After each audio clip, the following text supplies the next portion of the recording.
Hi guys, welcome to VR lifestyles. ఈరోజు వీడియోలో mutton dum biryani ఎలా చేసుకోవాలో చూపించబోతున్నా.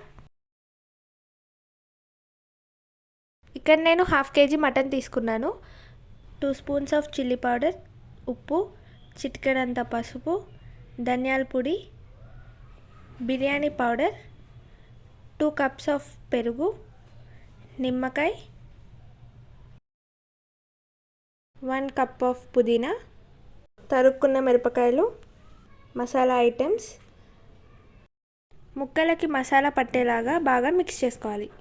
సన్నగా తరుక్కున్న ఉల్లిపాయలని గోల్డెన్ కలర్ వచ్చేంత వరకు ఆయిల్లో వేయించుకోండి. ఇందాక కలుపుకున్న మిశ్రమంలో 1 టీ స్పూన్ అల్లం వెల్లుల్లి పేస్ట్ మరియు వేయించుకున్న ఉల్లిపాయలను వేసి బాగా కలిపి 1 గంట పాటు పక్కన ఉంచేయాలి. 2 కప్పుల బాస్మతి రైస్ని కడిగి నానబెట్టుకున్నా. బాగా మరుగుతున్న నీళ్ళలోకి ఈ మసాలా ఐటమ్స్ అన్నీ వేసుకోవాలి. సరిపడంత ఉప్పు, కొద్దిగా అల్లం పేస్ట్, కొంచెం పుదీనా, కట్ చేసుకున్న మిరపకాయలు, కొద్దిగా నూనె వేసుకున్న తర్వాత ఇందాక నానబెట్టుకున్న బియ్యాన్ని వేసుకోవాలి. బియ్యం 80% ఉడికిన తర్వాత దించేసుకోవాలి. ఇప్పుడు ఒక కుక్కర్లో టేబుల్ స్పూన్ ఆయిల్ వేసుకొని ఆనియన్స్ని ఫ్రై చేసుకున్న తర్వాత ఇందాక మ్యారినేట్ చేసుకున్న మటన్ని వేసుకొని ఒక విజిల్ పెట్టాలి. మటన్ ఉడికిన తర్వాత దించి సైడ్కి పెట్టుకోండి.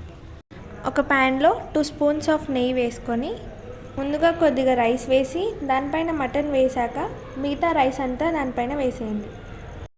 ఇప్పుడు రైస్ పైన కొత్తిమీర మరియు పుదీనా వేసుకున్న తర్వాత ఇందాక రోస్ట్ చేసుకున్న ఆనియన్స్ని కూడా వేసుకోవాలి.